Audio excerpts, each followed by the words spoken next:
driver, you know, somewhere. So my driver said, oh, he called me and said, vakapokolonzo kusakirani vafika huko. Benzwani mimi kanzo kusaki Nicola said could, so I told him no, he's there. I said, yeah, vafika. At that point, I'd gone outside a little bit outside of the fence to answer the phone. So then they came now the second time to look for me. After they asked for my Phiri now and the panjo panga phone calls, then they came back now to look for me. Looked for me, I was not there. Looked for me, I was not there. Then one of the guys who was there, the journalist who was inside there, just sent me a message and said, boss, I think kunokone kamuga kufunani. So you do well to not to come in as yet because we are not sure what they are looking for. I said, oh, okay, fine.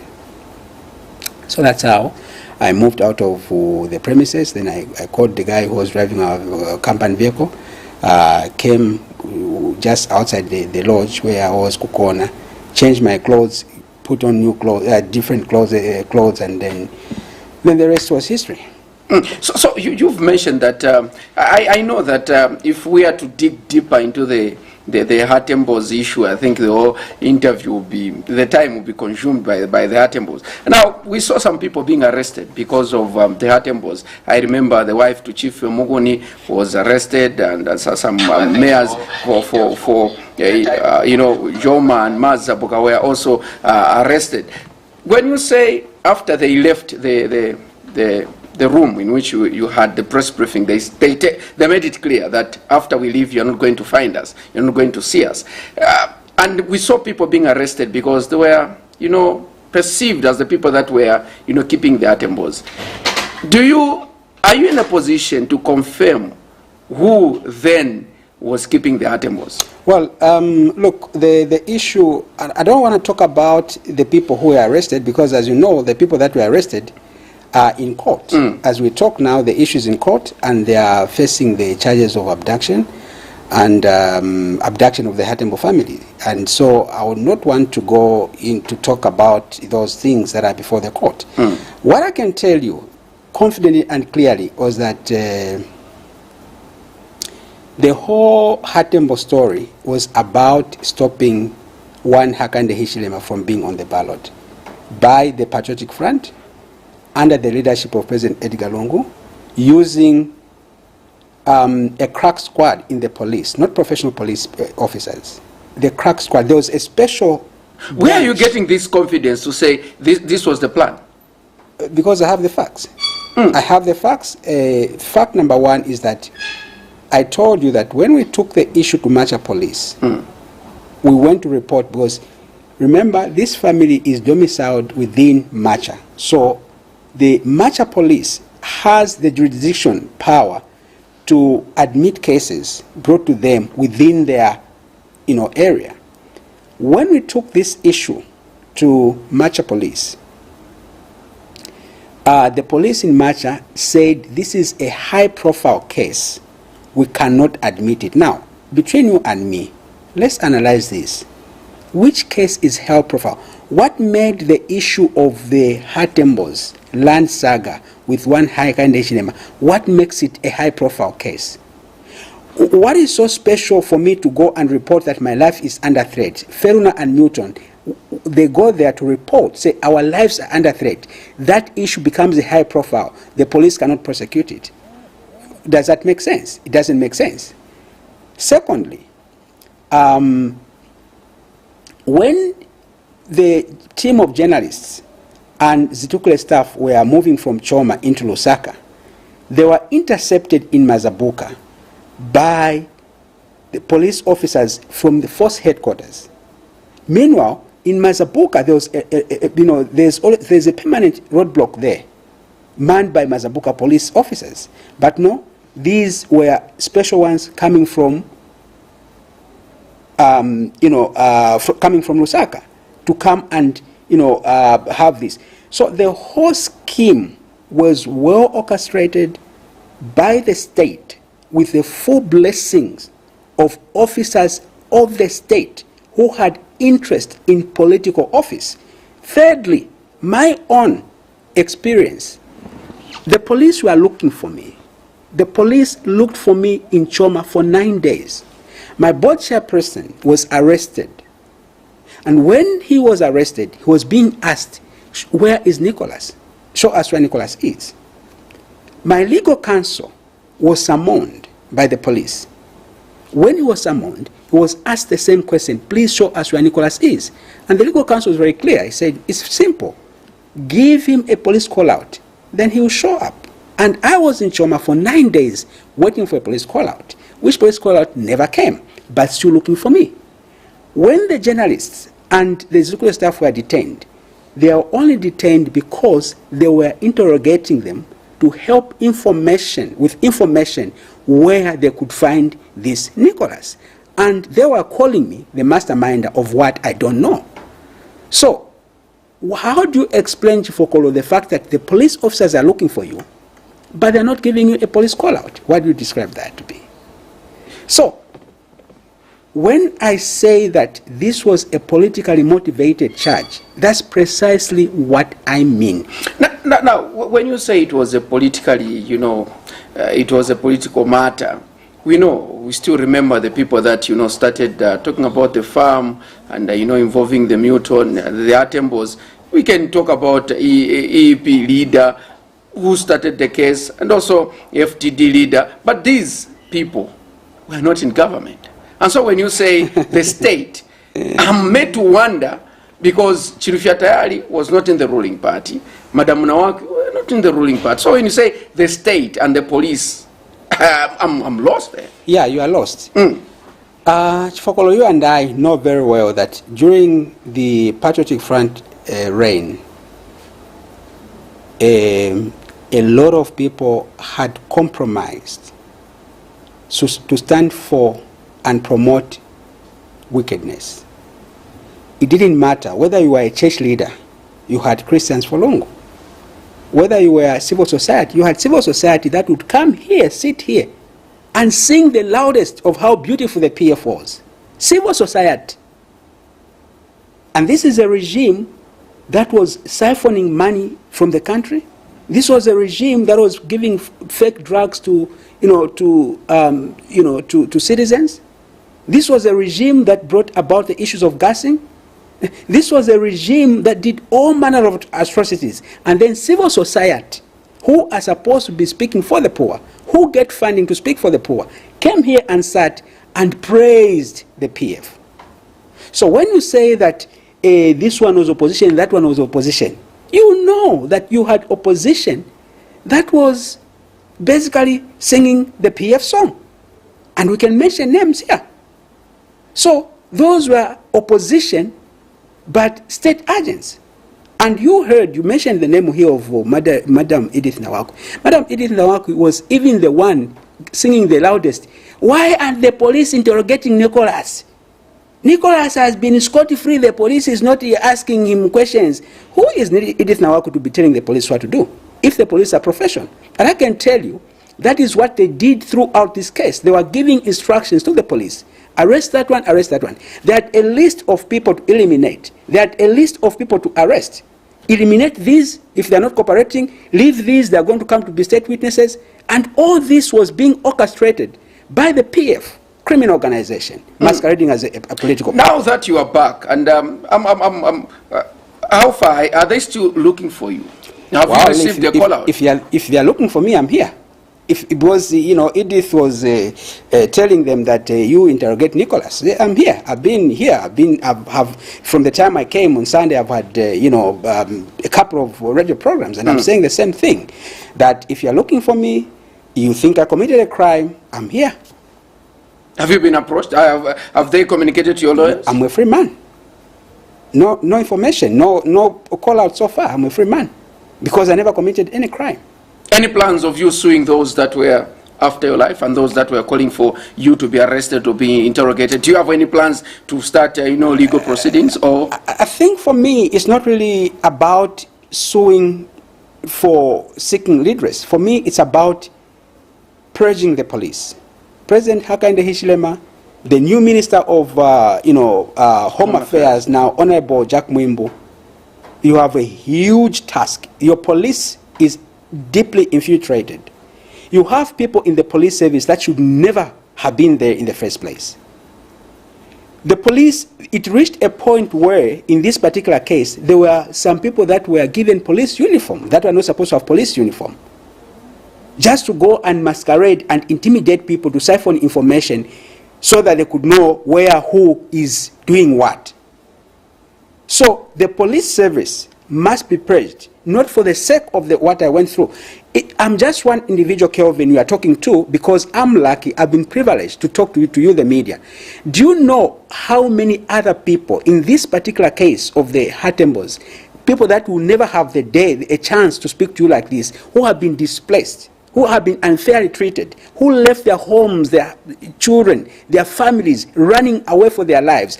And some of them, the only crime they committed was probably to give the Hatembos shelter. Some of them just to give them, a phone call. I want to make a phone call. Can you use this phone call? The phone call is tracked. They are here. You use their phone. They capture this person. So, for me, really, the issue is the Zambia Police Service must be purged, cleansed, get rid of all the rodents that were planted by the PF regime, that were not working through the formal structure, that were getting instructions straight from State House. Those are criminals masquerading as police officers. They're the same people that, in my suspicion and opinion, that abducted Tom Sirwind. In Choma, remember, Tom Sirwind was abducted. And it took 3 hours for the Commissioner of Police in Southern Province to confirm the abduction. How can the Commissioner of Police not know an operation carried in his jurisdiction? Because these guys were getting instructions straight from State House. Now, there's a media house. Let me just tell you this. There's a media house that we worked with, when we were covered us when we were doing the story of the Hatembos. Even when they did the story, that story never saw the light of day, because State House sent police officers to go and intimidate this particular media house, not publish the story, and the guy who wrote that particular story for 30 days had to be in hiding because his life had become under threat. And all these things are not revealed to the public because, for some reason, one reason or the other, they are not known to the public. And that's why I'm here to make this thing known and just show to what extent the governance institutions in this country had collapsed under the humble leader, President Edgar Lungu. With these, I'll call them allegations or revelations that you've adduced, you are talking about State House. We know that it is only President Edgar Lungu who has left State House. Police officers are still there, although we've got a new DIG in charge of special duties at State House. You've talked about these police officers, and you are calling on the new minister to make sure that they put the house in order by weeding out these people who are not supposed to be in the police service. What sort of action should be taken? Because we know that some police officers are professional, and it has been mentioned on several occasions or programs that some police officers are professional, but they are receiving instructions to do what they're not supposed to do. Now, when you talk about the minister and that they should bring sanity back to the Zambia police, what sort of action, or where should they begin from by starting, weeding out these elements that are not supposed to be in the Zambia police? I'll tell you, it's very easy where to start from. There are police officers, for example, who were employed very recently, maybe 5 years ago or so, in less than 5 years. And they have risen through the ranks already.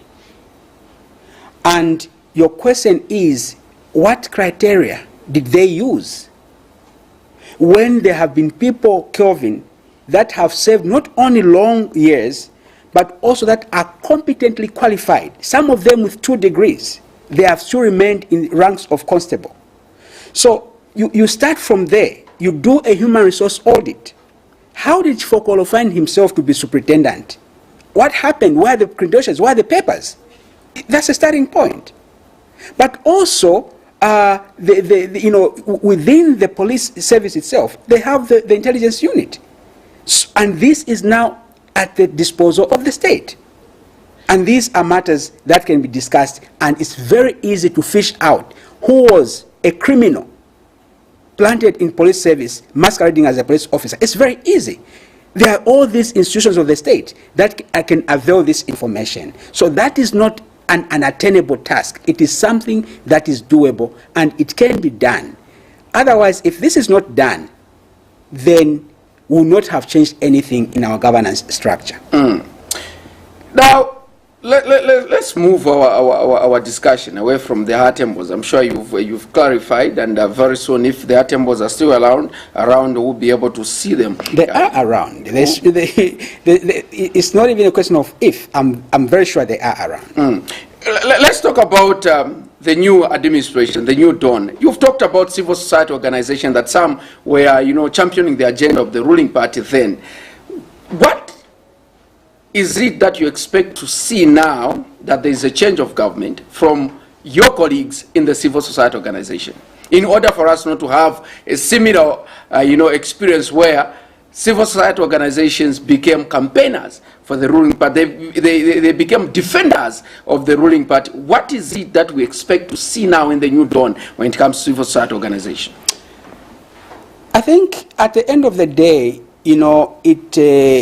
I really cannot give a blanket recommendation that this is what should happen, because at the end of the day, Comrade Fokolo, it boils down to the character and nature of that particular civil society entity we are talking about. I talked about those that were praise singers for the PF, but you also know that there were some civil society organizations that stood firm, even when it was not fashionable to do so, that spoke for the truth, that spoke with the people of Zambia, even when it was not fashionable to do so. So we cannot say that it was the environment which made it difficult for civil society to do their work properly. I think it comes down to just individuals. Maybe what we need to do is to have takeaway lessons. What takeaway lessons are we, having from the kind of discourse we had? I think one of the biggest takeaway lessons for me is that it is always good to stand with the people and to stand for the truth. It is painful, yes. It comes at a cost, yes. It can cost your life, yes. It makes you lose income, yes. But at the end of the day, the truth shall always triumph. Can you imagine now, okumva chana wa mambala, enzo kamba pamoja na oppressors, these are good people. How are they feeling now? How are they going to turn around and begin to champion a progressive cause? So it undermines their integrity, and integrity is a priceless trait. You cannot buy it. So these have lost credibility kwa sira.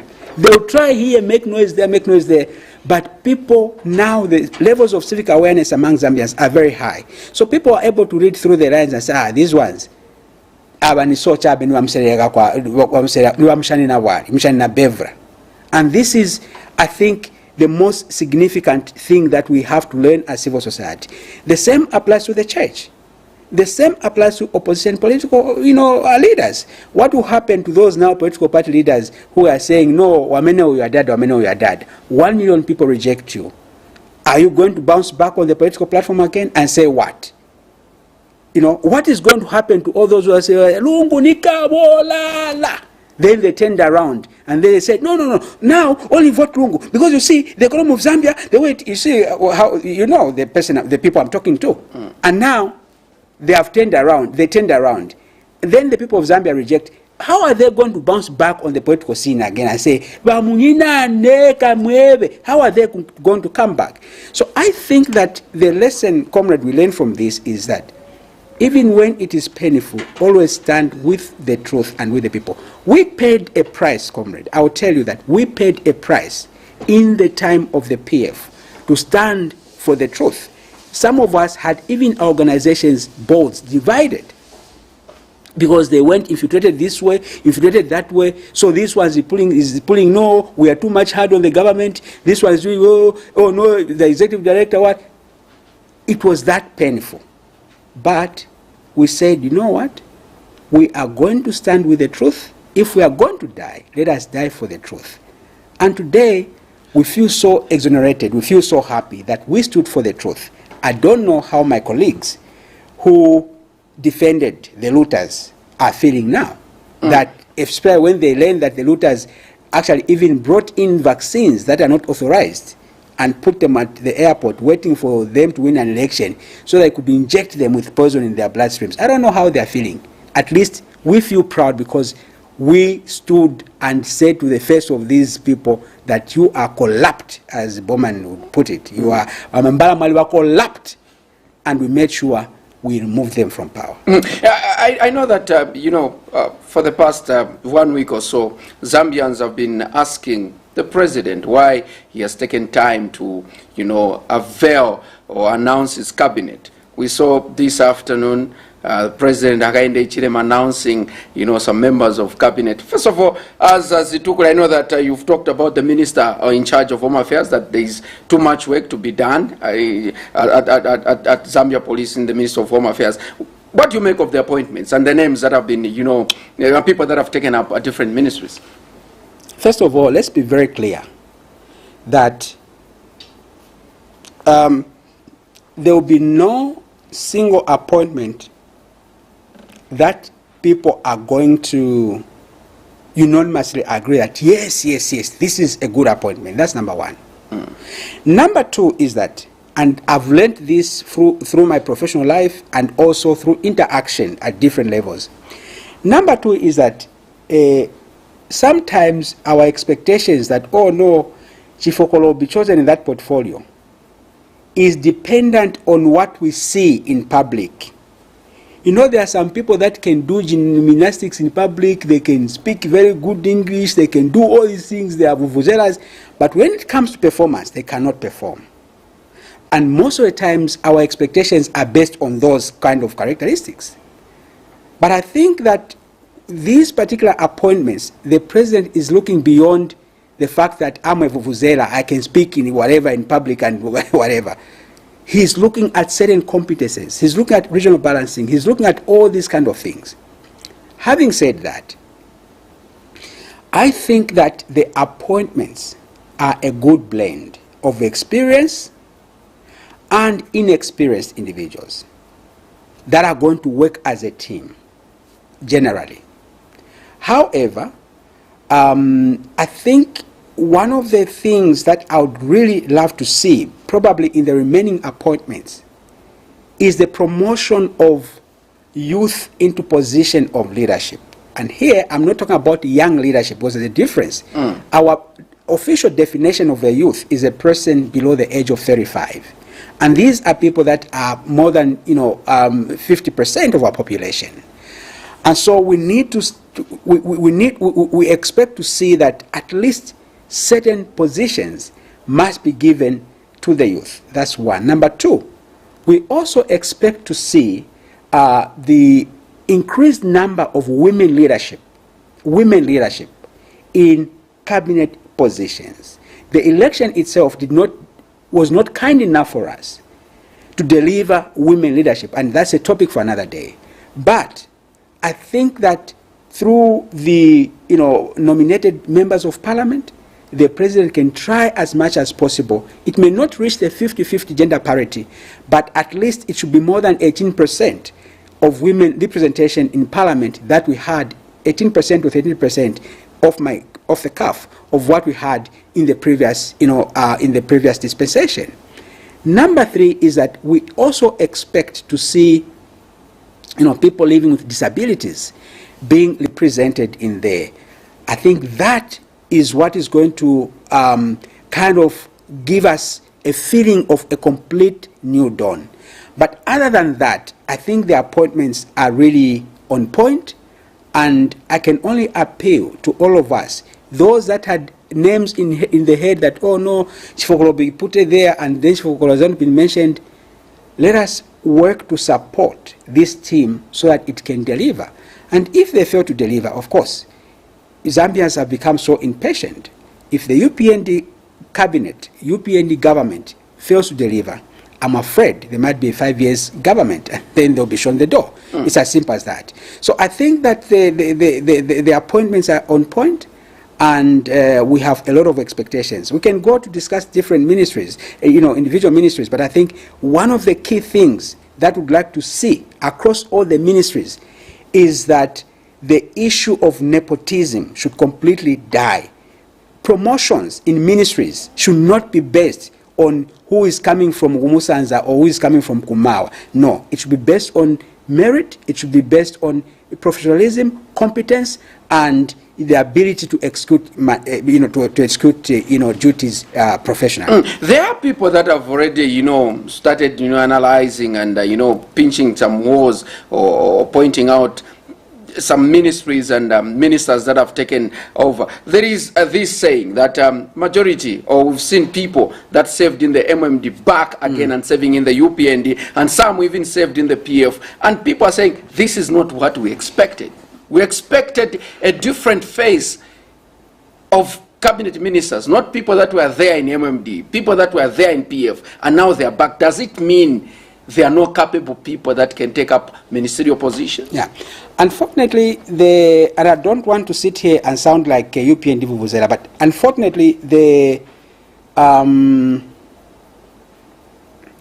appointment of ministers in this particular dispensation, and that's why I think it has taken long, is not as simple as you thought it would be. Remember that in the dying minutes of the election, the UPND brought in their alliance partners.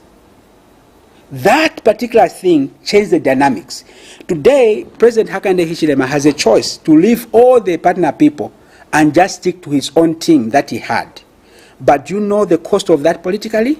The cost will be high for him. So he has to balance that. But I also hear the side of, the side of sentiments that are saying that people are being recycled.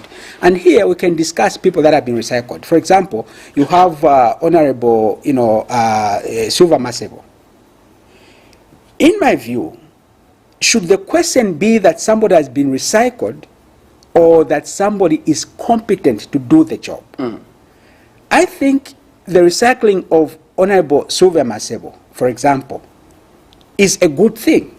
And remember that Silva Masebo also has stayed in the opposition for a longer time, I think for 10 years if I'm not mistaken. He has stuck with the UPND. So he has shown loyalty, but above loyalty, he has also shown in the past administrations. During Manawasa, Sylvia was a minister of health, held local government, one time held tourism and arts, if I'm not mistaken. Yes. And she showed her capability to deliver. The second recycling, which I think was a bad recycling, was Felix Mtati.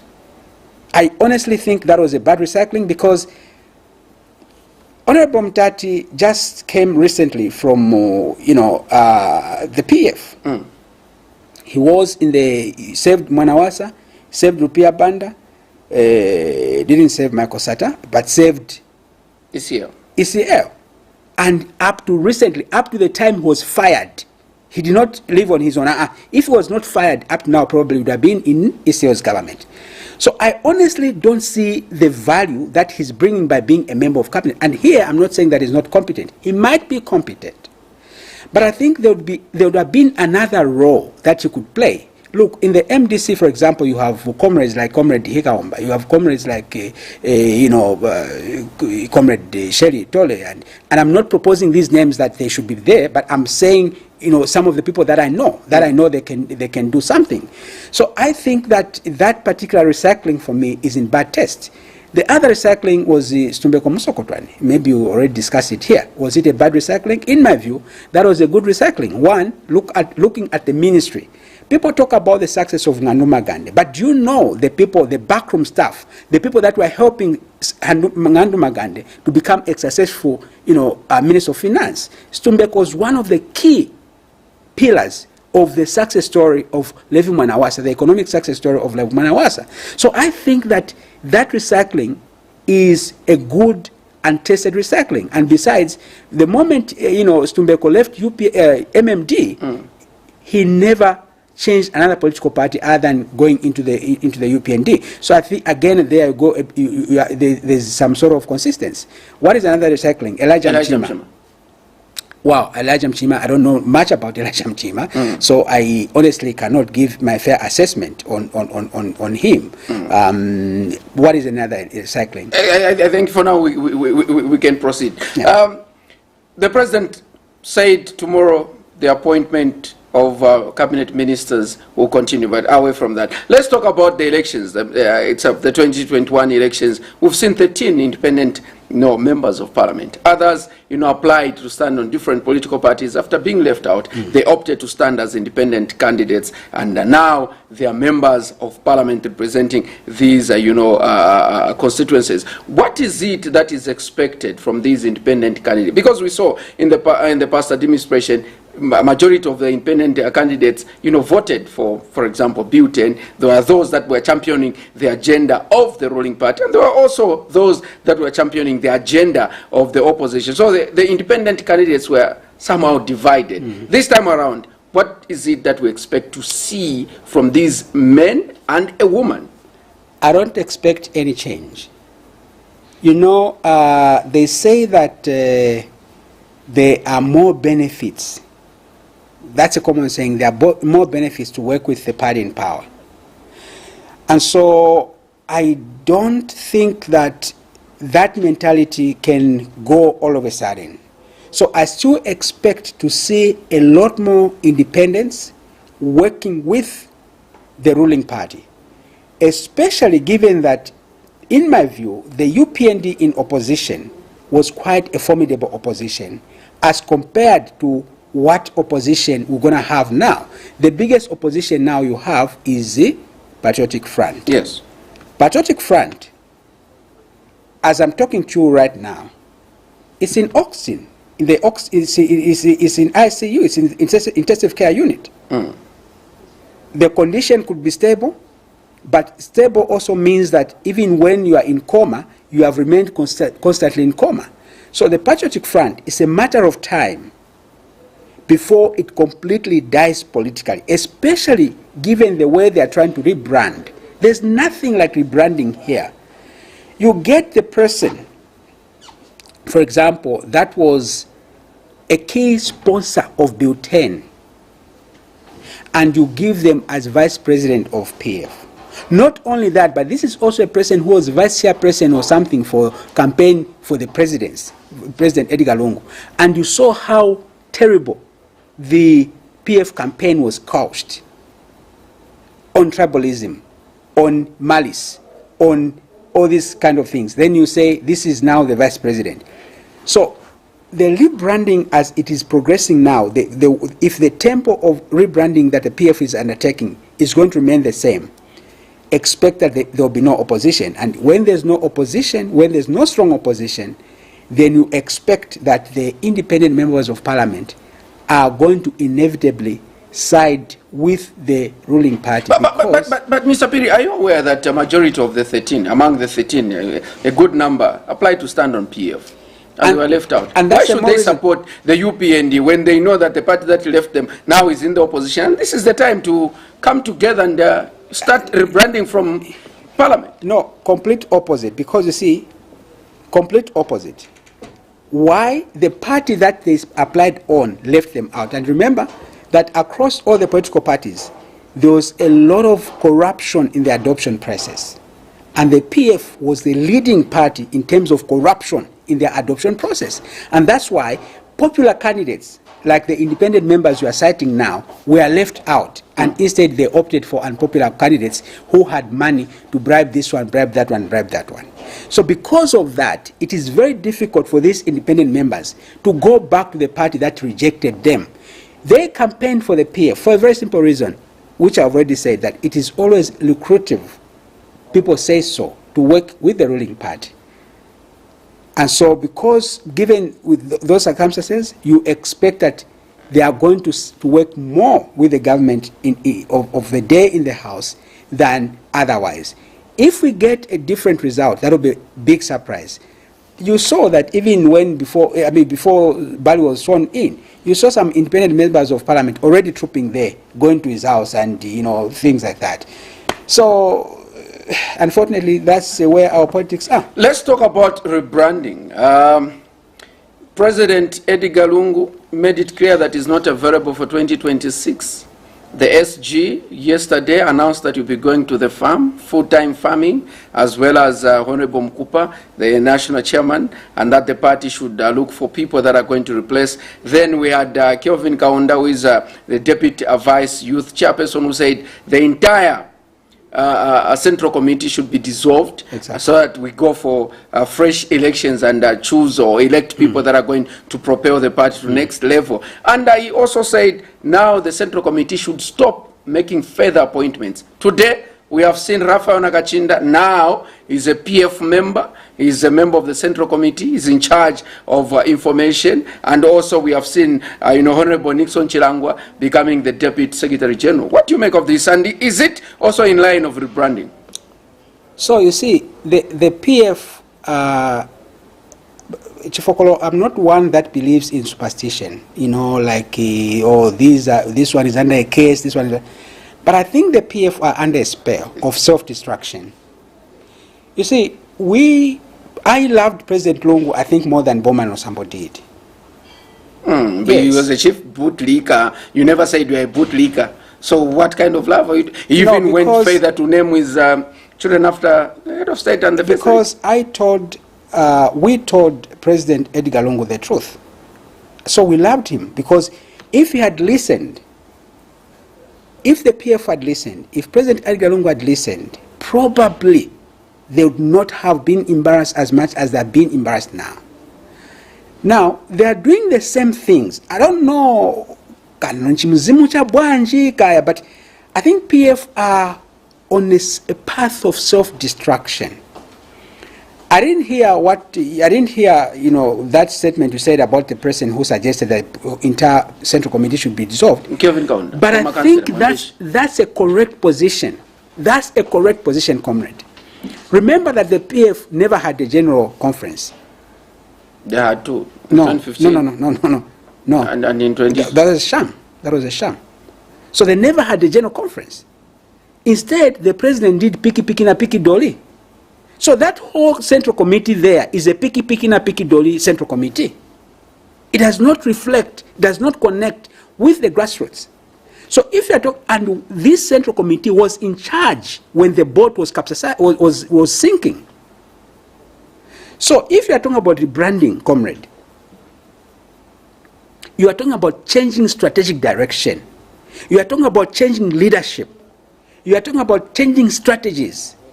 You are talking about changing the way you do things. And the same people that made the boat to sink cannot today turn around with new strategies. No.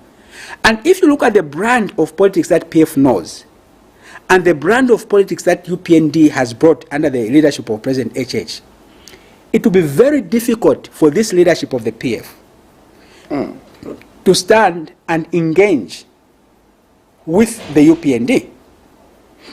The bar of leadership has been raised. So those kinds of debate, Yakutat, no, uyu mambala alibako lap to you. Or no, President Lungu is a force to reckon with. Those kind of debate are gone. Now the kind of debate is, how do we turn around the economic fortunes of the country? How do we deliver on human rights? What do we do to conform with international human rights standards?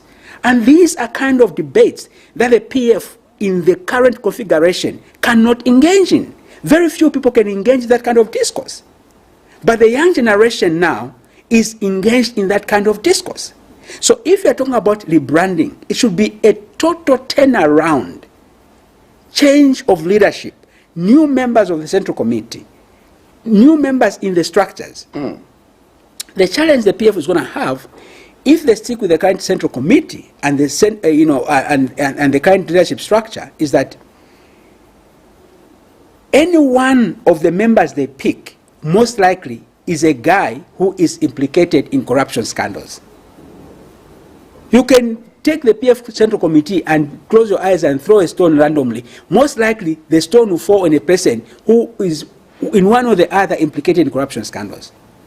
And with the pronouncement by the president that the investigative wing should be professional, I can tell you that 60% of members of the PF, Central Committee members, members in these, provincial leadership are going to be visited by the long arm of the law. What do you make? You haven't commented on Rafael Nakachinda. This is a man who kept on insisting that he was still a member of the MMD, and even during the 2021 elections, he said that the faction of the MMD endorsed ECL. He went ahead and campaigned for ECL. He launched the binoculars to say we are going to see the promises that the UPND promised people, and he has been very, very firm on that ground. Now today he has been unveiled. He is now a member of the Central Committee, and people are wondering, when did he become a PF member? And that's exactly what I'm talking about. So I really don't want to talk about individuals, because we can, if I started talking about the Central Committee of the PF individual by individual, it will take us the whole night. But the whole point is, you cannot rebrand with the likes of Rafael Nakachinda. What are you rebranding? Because Rafael Nakachinda was part of this disaster. The kind of politics he does, the kind of agenda he brought to the table, it was not in sync with Zambian citizens. Even now, the kind of opposition, the so-called binoculars thing, which to me sounds, but even the same operation of binoculars does not make sense. That's why you have seen he will post here, no free education, and he's being attacked by the youth. And so, are those the people that you want to rebrand your party? So that's why I'm saying, generally, all the appointments, Nixon Chilangwa, Rafael Nakachinda, Given Luinda, Antonio Mwanza, all these, comrade, to me, it's like the PF is under a spell of self-destruction. A spell of self-destruction. And I'm afraid that 5 years from now, we may not have the PF. You've talked about, them not having a convention, but we are aware that they had two. You said those were shams. This time around, they say the preparations are going on smoothly, and very soon they'll be going for a general conference. Do we see them having or holding a successful general conference this time around? You can never trust the PF if you judge them by going by their past history. You can never judge them. And even now, if you look at the so-called rebranding, the way they are doing it, it is already shambolic. And so I'll be pleasantly surprised if they delivered a general conference that is genuine. But it is a must. If the PF must survive, if the PF has to survive, they must do painful things. They need to carry out a general conference that is genuinely. You see, we have seen this thing, comrade, in this country before. MMD, if you look at our political discourse, we have never had a political party that has bounced back into power. UNIP has gone into oblivion.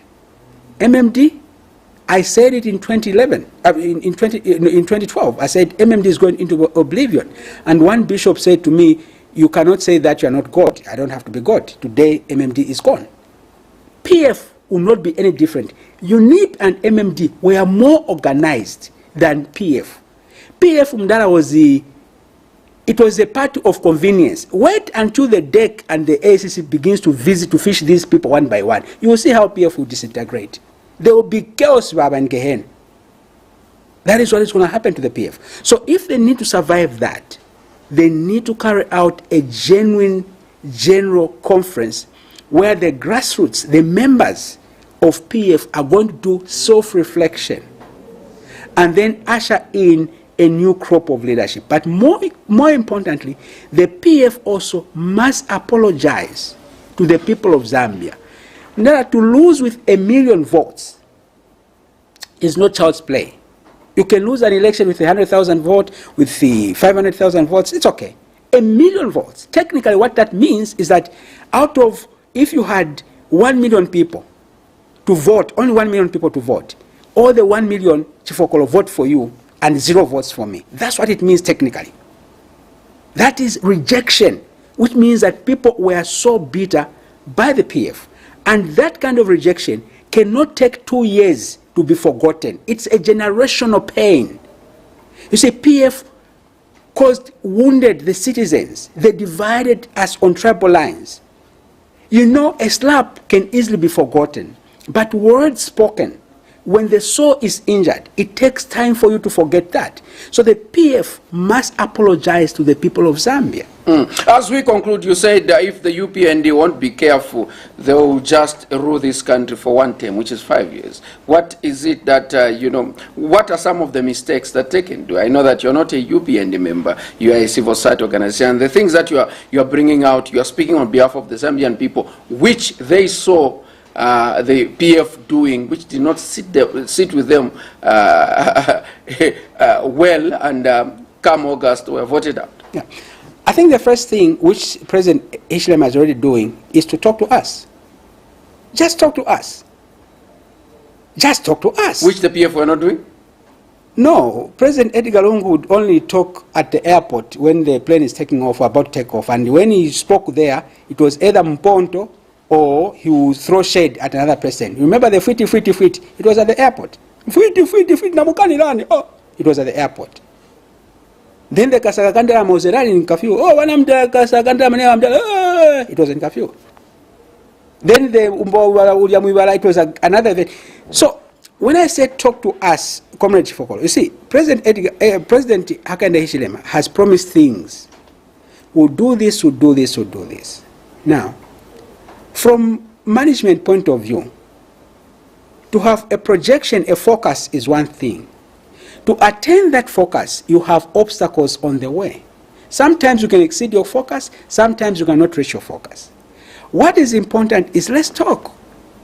Just open up, let's talk. Oh, guys, this is where we are, this is a challenge we have faced, this is where we are going. President Edgar Lungu never listened. Remember the debt issue. You hosted me here. Several times you spoke. This debt will choke you. It was, no, me, I'll borrow. We had gassing. Did President Lungu ever address that issue of gassing? Nothing. We had the Kada brutality. Did he address that? Nothing. If he spoke, he's accusing the friend. Now, condemn violence. No, that's not what we want you, Mr. President, to do. Talk to us the way you've been talking to us. So far, I think the start has been good. That's number one. Number two, it's the issue of corruption. It's the issue of corruption. Comrade Chifokolo, there were people in this country who had money. Wezogona pandalama. Ifwe tuliwana wako lungu ifwe. Ngawa uso tababo mbele nishi yobe. Ifwe tuliwanfiafia wino ifwe. Abana wako lungu. What are you saying to me who only had one meal because I could not afford the other meals? So the issue of corruption must be addressed. It's also the issue of service delivery. The previous regime was so, oh no, tapanga road up, tapanga chipatala, tapanga school. And when the campaign started, you saw that video clip where this woman was asking these, door-to-door campaigners, Kuti, Mwanawanga, this guy was saying, no, PF has done this, built a road.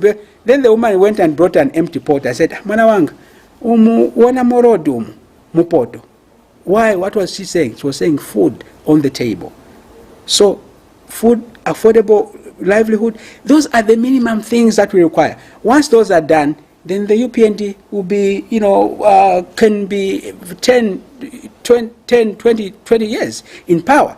But anything less than that, I can assure you, the youth of Zambia, the people of Zambia, they will show the door out. Thank you so much, Nicholas Phiri, for making an appearance on the special interview, and wishing you all the best as you continue to speak on behalf of the people, the voiceless, Zambian voiceless people.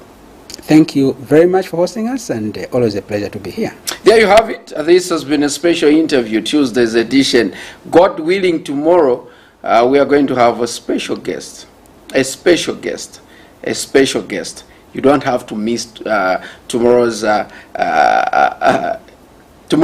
special interview, because we've got a surprise for you, and you just have to follow the interview tomorrow, same time, same place. My name is Kelvin Tabula, Chief Fokolu, on behalf of Mavuto Phiri, Christopher, Elias, Gabriel, and my guest, Nicholas Phiri, who is the Executive Director of ZITUKULE Consortium. You've heard it, and we'll continue to follow these happenings as government continue to put itself or put in people in key positions. The appointment of ministers continues tomorrow. Today, there are some that have been announced, and tomorrow, God willing, according to the president, he'll be able to conclude appointing ministers in his cabinet. Until tomorrow, good night.